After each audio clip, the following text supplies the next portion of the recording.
విస్తరిస్తున్న వ్యవసాయ అనుబంధ రంగాల్లో మత్స్య పరిశ్రమ ఒకటి. వీటిలో చేపలు బహు సున్నిత జీవులు. వాతావరణ మార్పులను ఏమాత్రం తట్టుకోలేవు. అసలే వేసవికాలం. ఈ కాలంలో పలు రకాల వ్యాధులతో పాటు పరాన్నజీవులైన చేపపేను, మొప్ప పురుగు, మిక్సోబోలస్ వల్ల చేపల పెరుగుదల తగ్గిపోతుంది. వీటి నివారణకు రైతులు విచ్చలవిడిగా రసాయనాలను వాడటం వల్ల చేపల్లో అవశేషాలు ఉండిపోవడమే కాక పెంపకదారులు అనవసర ఖర్చుల వల్ల తీవ్రంగా నష్టపోతున్నారు.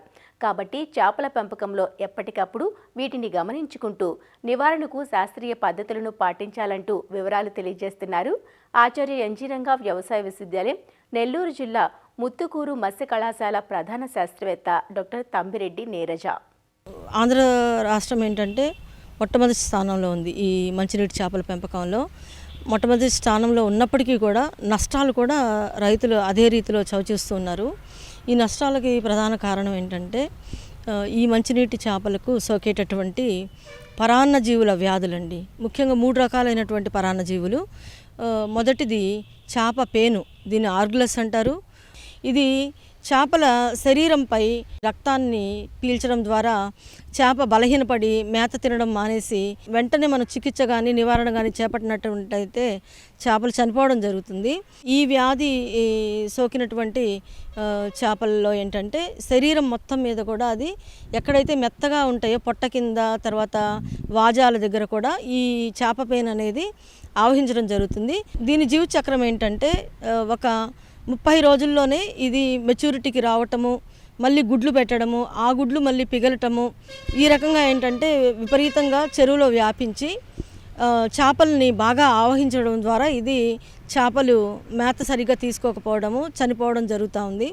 ఈ చేప పేనుకి ముఖ్యంగా మనం ఏంటంటే బయట నుంచి నీరు తీసుకునేటప్పుడు వడగట్టి తీసుకోవటము, ఒక చెరువు నుంచి ఒక చెరువుకి మనకు వలలు వాడేటప్పుడు వాటిని ప్రాపర్గా డిస్ఇన్ఫెక్ట్ చేసుకోవటము, నీటిని తోడుకునేటప్పుడు ముందు మనం రిజర్వాయర్ ట్యాంకులు పెట్టుకొని వాటిని డిస్ఇన్ఫెక్షన్ చేసిన తర్వాత నీళ్లు తీసుకోవడం ద్వారా కూడా మనము ఈ చేప పేనును నివారించవచ్చు.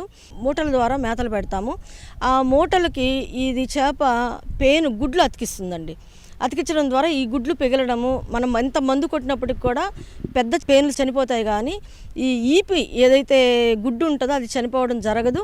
అది మళ్ళీ పిగిలి మళ్ళీ చేపలకు వ్యాధి కలిగిస్తుంది. కాబట్టి ఆహారపు సంచుల్ని మనం ఏంటంటే ఒక 3 బ్యాచ్లుగా పెట్టుకొని 4 రోజులకు ఒకసారి బ్యాచ్ తీసేసి ఈ ఎండగట్టి గుడ్డు చనిపోయిన తర్వాత మళ్ళీ వాడుకునే విధంగా మనం 3 బ్యాచ్ల కింద ఈ ఆహారపు సంచుల్ని పెట్టుకోవడం చేయాలి.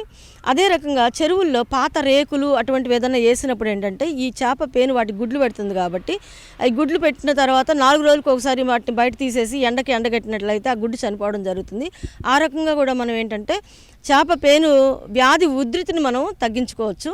ఇక చికిత్స విషయానికి వస్తే చేపల చెరువులో 1 మీటర్ లోతున్నటువంటి చెరువు ఎకరానికి 2.8% ఉన్నటువంటి డెల్టామెథ్రిన్ని మనం 200 ml చెరువంతా ఎండ సమయంలో పిచికారీ చేసుకున్నట్లయితే ఈ చేప పేను చనిపోయేదానికి అవకాశం ఉంటుంది.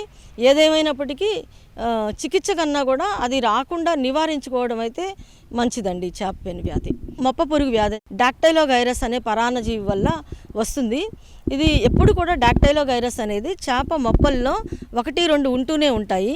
ఎప్పుడైతే వాతావరణంలో మార్పులు, తర్వాత నీటి నాణ్యతలో మార్పులు, విషవాయువులు ఏర్పడినప్పుడు ఏంటంటే మొప్ప పురుగు అనేది ఎక్కువ సంఖ్యలో పెంపొంది ఈ మొప్పలలో ఉండేటువంటి ద్రవాలను, రక్తాన్ని పీల్చడం ద్వారా ఏంటంటే ఈ మొప్పల ద్వారా ఆక్సిజన్ తీసుకోలేక ఉదయం సమయంలో చేపలన్నీ కూడా పైకొచ్చి చనిపోవడం జరుగుతుంది.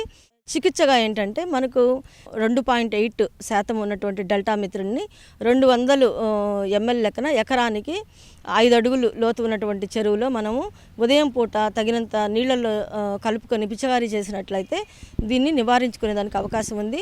ముఖ్యంగా ఏంటంటే నివారణ అనేది చాలా ముఖ్యమైన అంశం. కాబట్టి నీటి నాణ్యత దెబ్బతినకుండా, విషవాయువులు ఏర్పడకుండా ఈ సేంద్రీయ పదార్థము పేరుకున్నప్పుడు ఏంటంటే పంటకు మధ్య పూర్తిగా ఎండగట్టి చేసుకున్నట్లయితే మనకి ఈ మొప్ప పురుగు అనేది ఆవహించడానికి అవకాశం తక్కువగా ఉంటుంది. మూడోది ఏంటంటే మనకు మిక్సోబోలస్ అనేటువంటి పరాన్న జీవి వ్యాధి. దీన్ని శంకుపూత వ్యాధి అంటారు. ఎట్లాగైతే మనకు ఈ లోపల ఉన్నటువంటి మొప్పలు, శంకువులు ఏంటంటే పూత పూసినట్టు తెల్లగా అయిపోతుంది కాబట్టి దాన్ని శంకుపూత వ్యాధి అంటారు. ఈ పరాన్నజీవి ఆవహించినప్పుడు ఏంటంటే సగ్గుబియ్యం ప్రమాణంలో ఏంటంటే తెల్లవైనటువంటి తిత్తులు ఏర్పడతాయి. ఈ మొప్పల యొక్క కణజాలం దెబ్బతినిపోయి చేప సరిగా ప్రాణవాయువుని తీసుకోలేక చనిపోవడం జరుగుతుంది. కాబట్టి ఈ మిక్సోబోలస్ పరాన్నజీవి వ్యాపించినప్పుడు ఏంటంటే కల్లు ఉప్పు అంటారు దాన్ని. ఎకరానికి 2 బస్తాలు లెక్కన మనం ఏంటంటే చెరువు నీటిలో మనకు లాగించడం ద్వారా మేత బస్తాల మీద చిన్న చిన్న మూటల రూపంలో పెట్టడం ద్వారా చేపలు అక్కడ మేత తినడానికి వస్తాయి. కాబట్టి ఈ ఉప్పు అనేది ఏంటంటే ఈ మొప్పలకి తగలడం ద్వారా ఏంటంటే ఈ మిక్సోబోలస్ స్పోర్లు అనేటివి చనిపోవడం జరుగుతుంది. కాబట్టి ఈ వ్యాధి నుంచి మనం బయటపడేదానికి అవకాశం ఉందండి.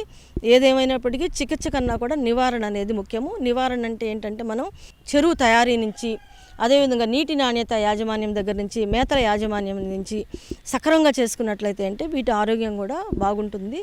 రైతులకు కూడా ఈ మంచినీటి చేపల పెంపకం అనేది ఆశాజనకంగా ఉంటుందండి.